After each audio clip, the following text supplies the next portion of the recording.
Bismillah. Pas si vite, s'exclama Down en s'interposant entre Max et la sortie. Jamais elle n'avait été aussi en colère de sa vie. La manière dont Max regardait sa poitrine se soulever sous la soie verte du chemisier ne faisait que l'irriter davantage. Vous avez dit que vous vouliez dire, maintenant c'est à mon tour. Elle se tourna vers le couloir qui menait à la salle de bain, haussant la voix. Georges, ouvre la porte et viens ici, s'il te plaît. Pour toute réponse, on entendit un léger grognement. Max fronça les sourcils intrigués. Qu'est-ce que c'est que ça? Down répliqua la mâchoire serrée. Mais c'est Georges, naturellement. Vous qui en savez tant sur ma vie privée, je suis étonné que vous posiez la question. On dirait plutôt un animal. C'est vrai que Georges est un sacré phénomène, mais il est aussi plus aimant et plus généreux que tous les hommes qu'il m'a été donné de rencontrer. Je lui fais totalement confiance, pourrais-je en dire autant de vous. Max lui décocha un regard mi-furieux, mi-déconcerté. Mais pour une fois, il ne trouva rien à répondre. Je vous préviens tout de suite, il m'aime beaucoup et il est très sensible. Ne faites rien qui puisse le perturber. Pourquoi prendre tant de précautions puisque de toute façon je m'en vais? Impossible. Georges tient absolument à faire votre connaissance. D'abord, vous êtes notre voisin le plus proche. Ensuite, vous l'intriguez beaucoup. Il est grand temps que vous fassiez connaissance. Entre, Georges. Avant que Max n'ait eu le temps de la repousser pour gagner la sortie, Georges entra dans le salon en trottinant et se rua sur les jambes de Down avec son impétuosité habituelle. Ses grands cris joyeux arrêtèrent Max dans sa tentative de fuite. Il pivota sur lui-même les yeux ronds. « Monsieur Jarvis, permettez-moi de vous présenter Georges. » Max marmonna quelque chose de parfaitement intelligible, et Down commença à rire. Il ne lui était plus possible de s'arrêter. Quand elle se calma enfin, elle expliqua. « Georges est un chimpanzé entraîné par ma meilleure amie Lorraine pour aider des handicapés moteurs dans leur vie quotidienne. Dans quelques semaines, il sera confié à un vrai patient. Lorraine tient absolument à ce que Georges noue avec les humains des contacts affectueux. C'est avec plaisir et de son plein gré qu'il doit rendre service aux malades, alors je vous en prie, ne lui faites pas peur. Vous me prenez pour un forcené, s'enquit Max d'une voix vibrante de colère. Non, pas particulièrement, mais étant donné la scène de l'autre jour, c'était un simple avertissement. Tendez votre main. Max obtempéra et le singe traversa la pièce pour la serrer énergiquement. À son crédit, Max ne recula pas. Il observa attentivement le manège de l'animal, puis interrogea Down du regard. « Ainsi, voilà le jeune homme que vous avez enfermé dans le garage l'autre jour, celui qui s'amuse à faire des bulles dans votre bain. » Down ne put retenir un petit gloussement. « Oui, vous ne le direz pas au syndic, n'est-ce pas? Lorraine vient le reprendre de jeudi. J'ai fait un peu de babysitting pendant qu'elle soignait son allergie. » Il l'étudia encore un bon moment, de plus en plus perplexe. Bien décidé à pousser son avantage et à profiter des circonstances, Down encouragea le singe à faire une démonstration de ses talents. Max était visiblement fasciné. « Il est incroyable, jamais je n'aurais imaginé qu'un animal... » « C'est aussi mon avis, mais surtout ne parlez pas devant le mari de Valérie, quand ils seront revenus du Japon. Brad déteste les animaux, mais Valérie m'a autorisé à m'occuper de Georges à condition que personne dans l'immeuble ne soit informé de sa présence. Je garderai le secret, c'est promis. Mais il me vient une idée. Lorraine pourrait participer un jour à une de mes émissions pour nous parler des compétences de ce garnement. » Le vert des yeux de Down prit l'éclat d'une émeraude. Elle vous en serait à jamais reconnaissante. Cela signifie-t-il que vous seriez disposé à l'accompagner? À condition que vous ne me considériez plus comme une menteuse. Le visage de Max se ferma. Disons simplement que vous m'avez donné matière à réflexion. De la part d'un homme aussi sûr de lui, ce devait être une énorme concession. Je suis prête à tout pour aider Lorraine. Elle a l'intention de créer un centre de réadaptation pour handicapés moteurs ici, à Salt Lake City, et elle en est à la dernière phase de son projet. Tant que les singes sont en bas âge, ils ont besoin d'une famille nourricière pour apprendre à vivre avec des êtres humains, avant de subir l'entraînement nécessaire à l'apprentissage de leur futur rôle. On peut trouver parmi les auditeurs des volontaires pour adopter des singes comme Georges. Max restait debout, regardant l'animal faire tous les tours dont il était capable. Si ma mémoire est bonne, nous n'avons jamais eu d'invité comme Lorraine. On marquerait un grand coup en donnant à notre émission cette dimension humanitaire. Vous êtes un homme intelligent, monsieur Jervis. J'étais sûr que d'une manière ou d'une autre, nous finirions par nous entendre, même si vous venez de Californie. Le regard restèrent un long moment captifs l'un de l'autre. Appelez-moi Max, ne vous est-il jamais venu à l'esprit que venir d'ailleurs pouvait être un avantage et non une tare? Mon point de vue n'est pas influencé par des considérations d'ordre subjectif. Je peux servir d'arbitre et accorder la même attention aux deux parties, quelle que soit leur position. C'est très possible, mais l'Utah n'a rien à voir avec d'autres coins des États-Unis. Pour moi, c'est une énigme dans une énigme. Sur ce point, je suis d'accord avec vous. Une certaine nuance dans sa voix laissa supposer à Down qu'il faisait allusion à autre chose, ou à quelqu'un d'autre. Sans trouble s'accentua. « Excusez-moi un moment, il faut que j'aille coucher George. » L'escortant jusque dans la cuisine, Max la regarda poser George dans son panier et le recouvrir affectueusement d'un vieux plaid. Au moment de fermer les yeux, le petit animal se redressa brusquement et, étirant au maximum ses grosses lèvres roses, posa un bruyant baiser sur la joue de la jeune femme. Max et Down rirent en même temps. « Accepteriez-vous une tasse de chocolat avant de rentrer chez vous? Cela vous aiderait à vous endormir. »« J'en doute, » maugréa son visiteur, « mais je ne dis pas non. » Tandis que Down préparait la boisson, il s'installa sur un des hauts tabourets du comptoir. « Parlez-moi un peu de votre voyage. Quel sujet préférez-vous que j'aborde? La chaleur humide, les moustiques, les araignées mortelles, le guide indigène qui nous a laissé tomber au beau milieu de la forêt, ou la chute de Jeff qui a trouvé le moyen de se casser un bras en même temps que sa caméra? » Les yeux de Down s'étaient élargis au fur et à mesure de ce sinistre inventaire. « Pas étonnant que vous ayez l'air un peu déprimé. Cela signifie-t-il que vous n'avez pas pu tourner votre documentaire? » Max laissa échapper un long soupir. « Nous en sommes venus à bout, mais nous ne sommes pas prêts à recommencer tout de suite. »« Vous avez un nouveau projet ?» s'enquit la jeune femme en posant les 2 tasses de chocolat sur le comptoir avant de s'asseoir à côté de son interlocuteur. « Je n'ai pas encore décidé. L'expédition en Amazonie mettait un point final à notre série sur les peuplades primitives. » Il but une longue gorgée de chocolat. « Au moins vous êtes libre de vos mouvements. Pas comme vous, qui ne pouvez faire défaut à votre cour d'admirateurs. » Le voilà qui enfourchait de nouveau son dada favori. Down vida sa tasse puis se leva l'œil sombre. « Puisque votre opinion à mon sujet est faite, je ne vois pas l'utilité de prolonger cette discussion. » Le pénible sentiment d'échec qui l'avait oppressé toute la semaine était revenu d'un seul coup. Elle se mit à laver les tasses dans l'évier, le visage fermé. Soudain, quand elle sentit le grand corps de Max derrière elle, ses jambes se mirent à trembler. Il posa ses mains de part et d'autre de la jeune femme, la retenant prisonnière. « Pourquoi n'essayez-vous pas de m'en faire changer? »« Parce que ce serait inutile, » parvint à articuler Down d'une voix mal assurée. « Ce n'est pas une réponse, tournez-vous, Down. » Elle secoua négativement la tête. « Dois-je vous dire pourquoi vous ne pouvez pas? » Impossible d'en supporter davantage, Down pivota sur elle-même, ses yeux le suppliant de la laisser tranquille. Grave erreur. Avant qu'elle eût pu réagir, des lèvres exigeantes s'emparèrent des siennes. Puis Max l'enferma dans ses bras, comme s'il avait peur de la voir s'évanouir dans les airs. Son geste était si inattendu que Down fut incapable de refouler son propre désir. Elle lui céda sa bouche, répondant à ses baisers avec la même fougue. Les mains de Max la parcouraient avidement, tandis que leur étreinte devenait plus passionnée.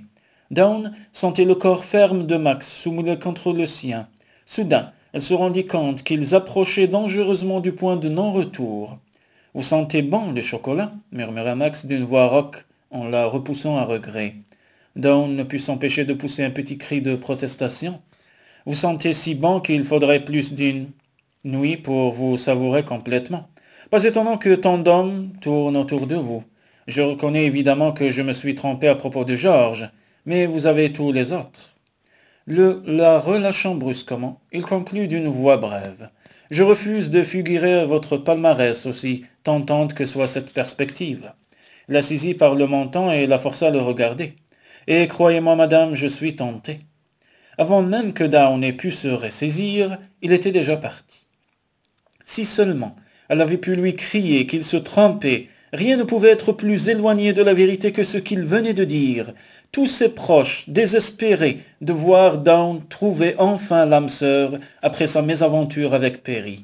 Mais alors, comment pourrait-elle expliquer qu'elle se fût abandonnée au baiser de Max Jarvis, comme si elle n'attendait que ça depuis le début? Et pourquoi lui-même s'était-il amusé à ce petit jeu cruel? Comme la nuit s'annonçait une fois de plus sans sommeil, Dawn décida de téléphoner à sa sœur au Japon. Elles avaient pris depuis la plus tendre enfance l'habitude de se consulter quand elles avaient un problème. 30 minutes plus tard, Dawn raccrocha en réfléchissant au conseil de Valérie. D'après cette dernière, Dawn devait absolument trouver la raison pour laquelle Max avait décidé depuis le début de ne pas lui faire confiance.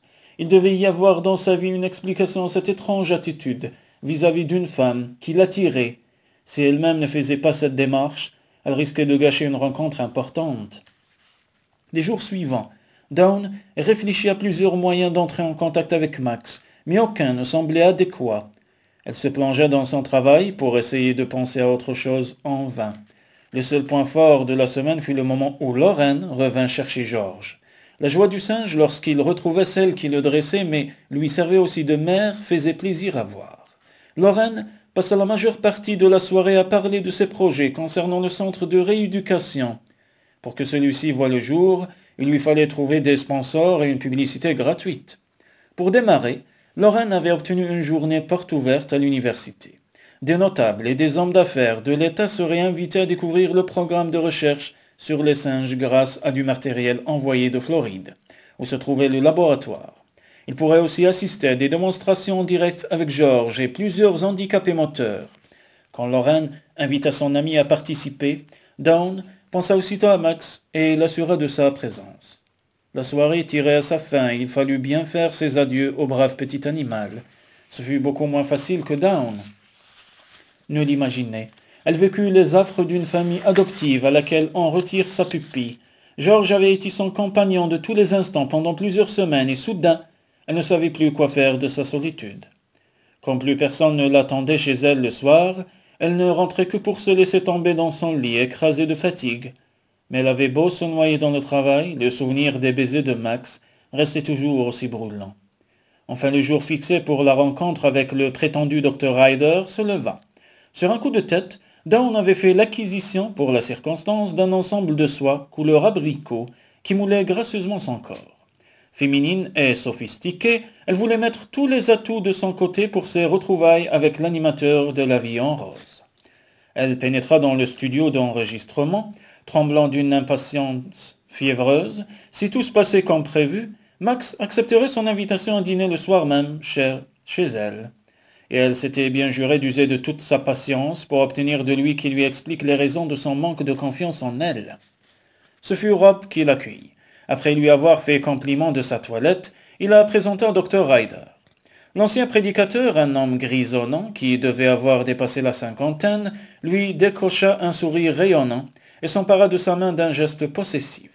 Jamais je n'aurais cru qu'une aussi jolie femme puisse s'intéresser à mes travaux, dit-il pompeusement en palpant longuement la main de la jeune femme. Ne vous laissez pas influencer par l'apparence, dit Max, qui se matérialisa soudain dans l'encadrement d'une porte.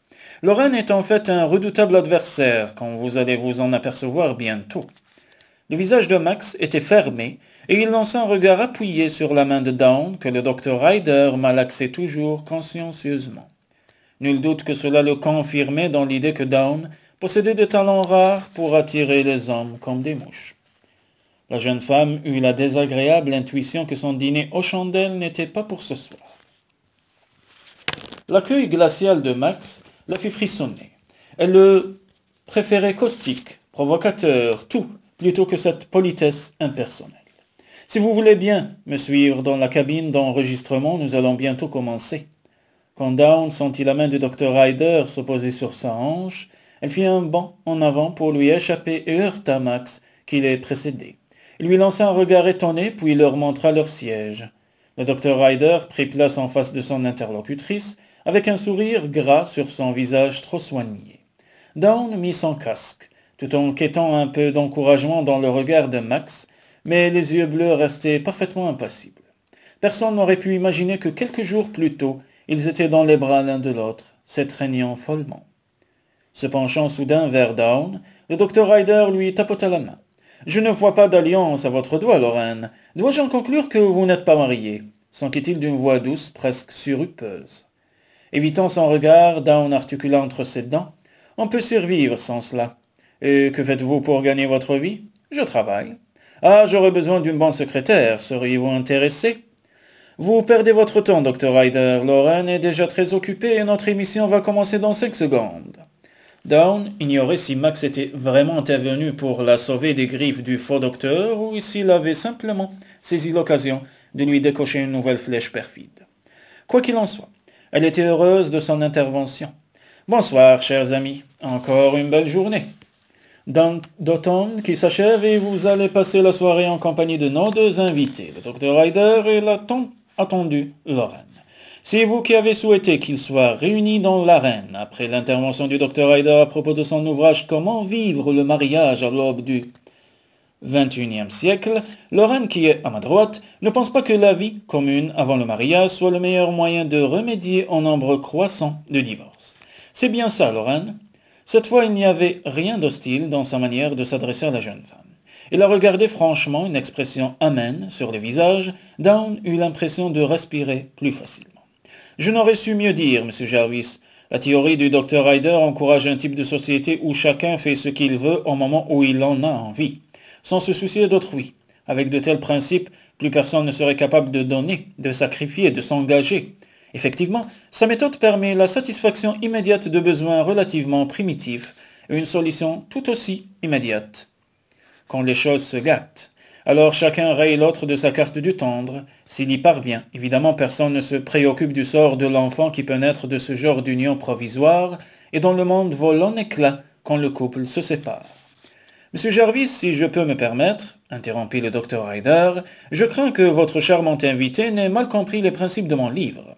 Moi aussi je me fais volontiers le chantre du mariage, mais seulement quand le jeune couple a pris le temps de se découvrir mutuellement. Dans certaines îles du Pacifique, les fiancés passent un certain temps dans la maison des plaisirs avant leur union pour s'assurer qu'ils sont compatibles. C'est une méthode vieille comme le monde. Dawn secoua énergiquement ses boucles sombres. Avec tout le respect que je dois aux populations primitives, elle lança un coup d'œil prudent dans la direction de Max avant de poursuivre, car elle s'aventurait sur un terrain qu'il connaissait mieux qu'elle. Mais il resta parfaitement impassible. C'est une méthode précisément primitive. Vous n'allez pas me faire croire qu'un jeune mâle en quête de jouissance est réellement attentif aux petits défauts de sa fiancée. Et inversement, cette théorie est uniquement fondée sur le sexe et il n'y a pas que le sexe dans la vie.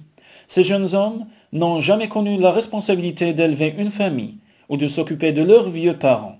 Si tout à coup, pendant qu'ils sont enfermés dans la maison des plaisirs, comme vous l'appelez, leur future épouse se trouvait victime d'une crise d'épilepsie ou d'une paralysie brutale, je me demande s'ils ne prendraient pas tout bonnement leurs jambes à leur cou pour trouver une autre femelle de meilleure qualité.